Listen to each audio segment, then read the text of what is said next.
जहरीली होने लगी दिल्ली एनसीआर की हवा।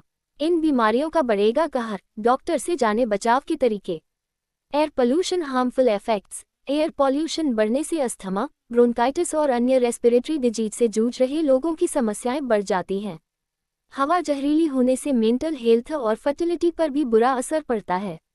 ऐसे में सभी लोगों को पॉल्यूशन से बचने की कोशिश करनी चाहिए।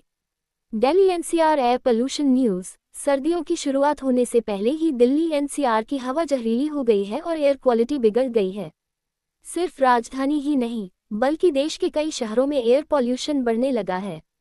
एक्सपर्ट्स की माने तो आने वाले दिनों में पॉल्यूशन हद से ज़्यादा बढ़ सकता है और इससे लोगों की मुश्किलें बढ़ सकती हैं। अस्थमा, ब्रोंकाइटिस समेत लंग्स से जुड़ी बीमारियों से जूझ रहे लोगों को पॉल्यूशन से सबसे ज़्यादा परेशानी हो सकती है। पॉल्यूशन दिल से लेकर दिमाग तक असर करता है और सेहत को बुरी तरह प्रभावित करता है।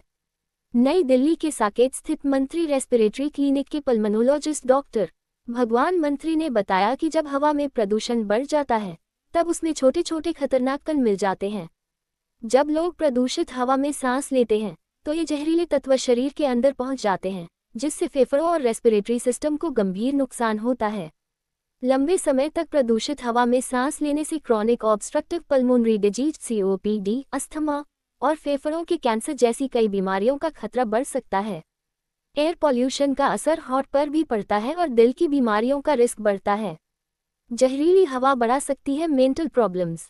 डॉक्टर की माने तो हद से ज़्यादा एयर पॉल्यूशन आंखों की बीमारियों की वजह बन सकता है और इससे मेंटल हेल्थ बुरी तरह प्रभावित हो सकती है।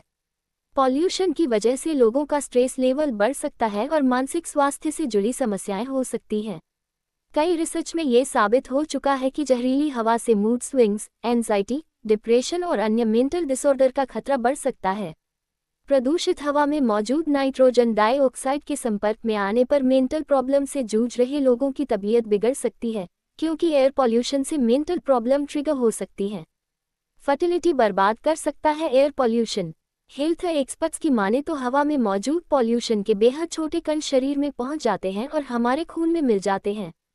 इससे शरीर के सभी अंगों पर बुरा असर पड़ता है। कई रिसर्च में पता चला है कि ज़्यादा पॉल्यूशन लोगों की फर्टिलिटी को बुरी तरह प्रभावित करता है और इसकी वजह से इनफर्टिलिटी की परेशानी बढ़ सकती है। पॉल्यूशन से बच्चे और बुजुर्ग बुरी तरह प्रभावित होते हैं, क्योंकि इससे उनके फेफड़ों पर बुरा असर पड़ता है। प्रेग्नेंट महिलाओं के लिए भी पॉल्यूशन बेहद खतरनाक है। अगर आपको किसी भी तरह की बीमारी है, तो पॉल्यूशन से हर हाल में बचाव करना चाहिए। एयर पॉल्यूशन से कैसे करें बचाव? एयर पॉल्यूशन घर के बाहर ही नहीं, घर के अंदर भी होता है। ऐसे में घर के अंदर एयर क्वालिटी सुधारने की कोशिश करें।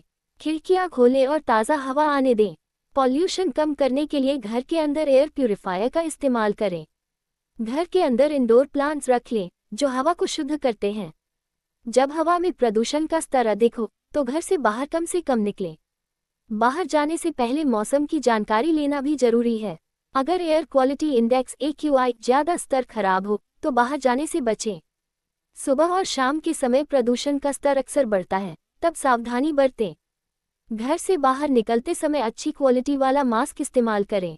N95 या एक्टिव चारकोल मास्क का उपयोग करें। ये मास्क जहरीली हवा को रोकने में मदद करते हैं। अगर ये मास्क न हो, तो किसी भी तरह का मास्क लगा सकते हैं। मास्क न हो, तो कपड़ा गीला करके मास्क की तरह इस्तेमाल करें। हेल्दी लाइफस्टाइल और अच्छा खान पान आपकी इम्यूनिटी को मजबूत करता है। इससे आप पॉल्यूशन के खिलाफ मजबूती से डटे रह सकते हैं। फल, सब्जियों और नट्स से भरपूर डाइट लें और नियमित रूप से एक्सरसाइज करें। योग या प्राणायाम फेफड़ों की क्षमता को बढ़ाने में मदद कर सकता है। एयर पॉल्यूशन, मौसम में बदलाव और एलर्जेंस समेत कई चीज़ें अस्थमा को ट्रिगर कर सकती हैं।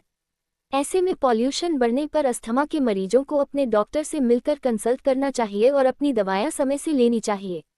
अगर किसी तरह की परेशानी हो, तो डॉक्टर के पास जाना चाहिए।